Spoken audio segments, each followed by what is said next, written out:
All aboard your tech news, games, and deals caboose. We have Marshmello doing an in-game Fortnite concert, as well as Samsung released a video a little bit early showing some concept stuff with folding phones and other futuristic stuff. So let's jump right into Marshmello doing an in-game Fortnite concert at Pleasant Park. And you can RSVP to this on February 2nd at 2 p.m. Eastern Standard Time, which is 11 p.m. Pacific. And Fortnite hasn't really confirmed this or been like, hey, everyone come to the concert, but they did tweet yesterday that we work with Marshmello Music team to ensure that you won't receive a copyright strike for posting the event. This means you will not be able to monetize your video content, sadly. Kind of interesting there that they're not letting people make money off of this, but that's Fortnite. So we have the in-game stage actually showing off a little bit. It's already being built. This is by Acidic Blitz showing it off. A big, giant, medium-sized stage. You'd think it'd be a little bit bigger, but you know how it goes. So there will be an in-game Fortnite concert. It'll probably be like every hour or something, like the New Year's fireworks stuff went on. So we'll have to see how that goes, but pretty cool. And then they had the little start the party costume / emote, Marshmello walk emote. So pretty cool Marshmello costumes, doing some dancing there. So get on that if you haven't gotten that already. And next up we have some NFL gaming commercials going on. We get to see Ninja in a commercial, and it's a short little 10-second. Who's Ninja?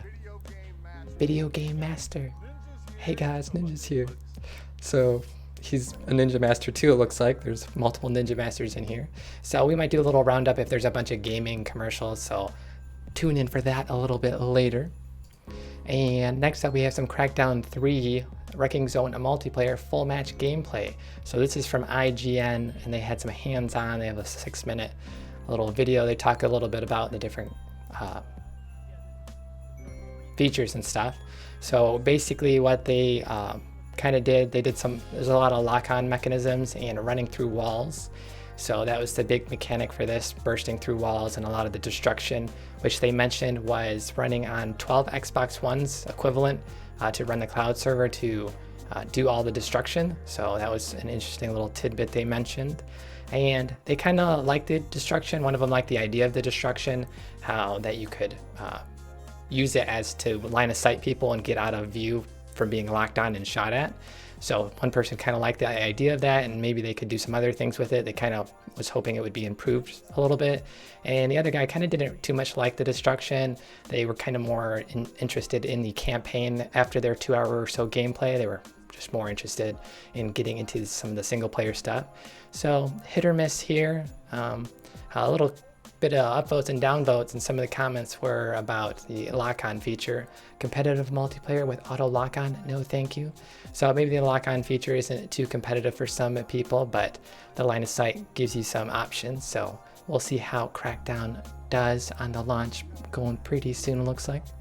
So that's your Crackdown hands-on. And next up we get some hype for possible PS5 Backwards compatibility.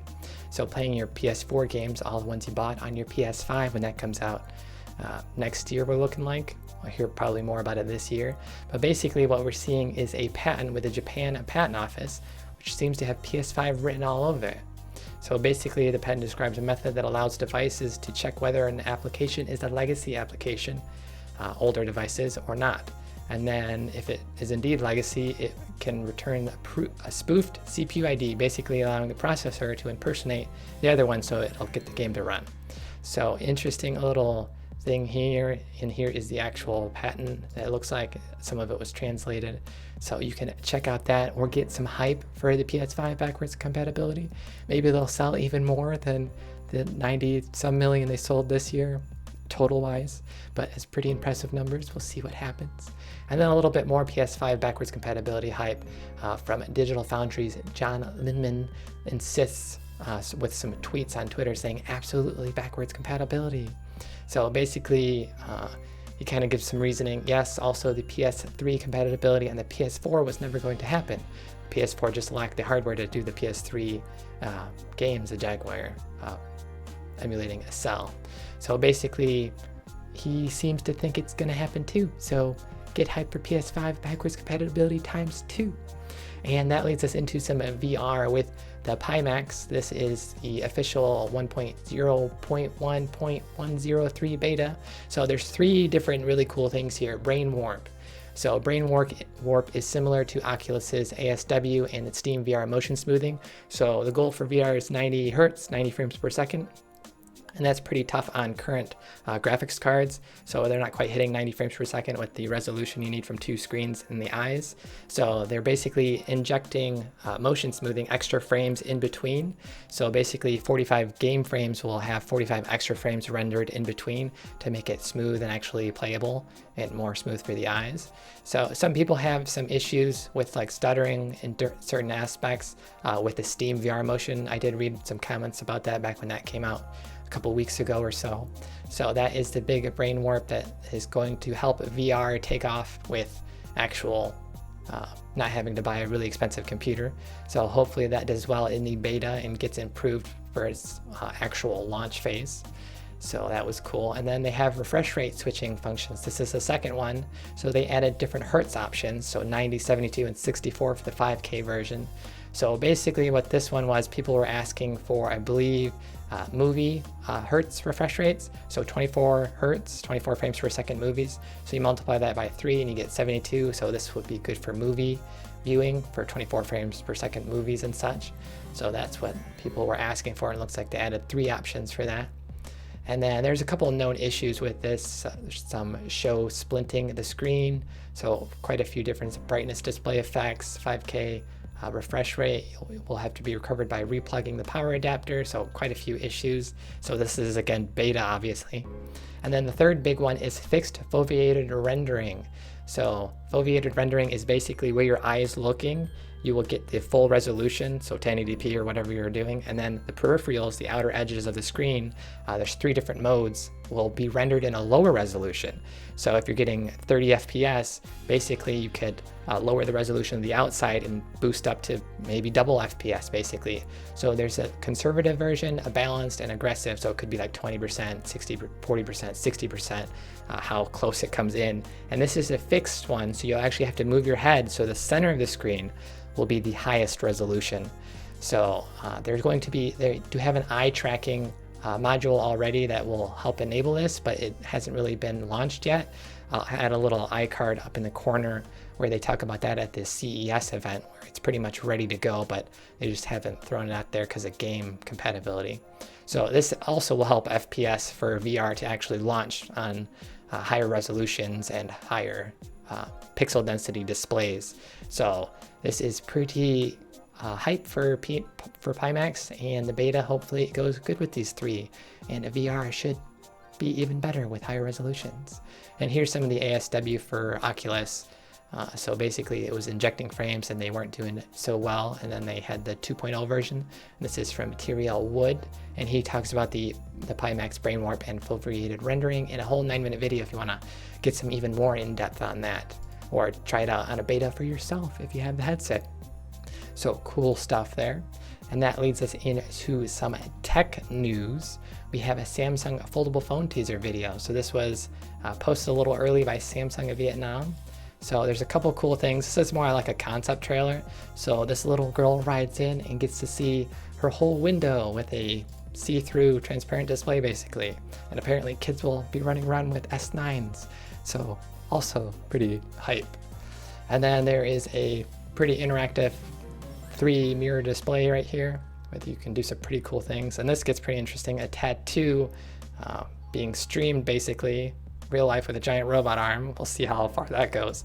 And here is the foldable phone being opened. And this looks like a little bit more like a concept idea. We'll talk about that in just a second. We'll flash back. But they also show a ultrasound reader for babies. So pretty cool. And this looks like into the future, next year probably. And then there's some intense gameplay, and he's pulling back his arm here, and we don't quite have AR style stuff like that quite yet, but there's some games trying it. So this is Samsung's pretty hype futuristic video of what they're going for, I guess. And the creature is slain by all these people. And then here's some more video footage of that. So let's just break this down really quick.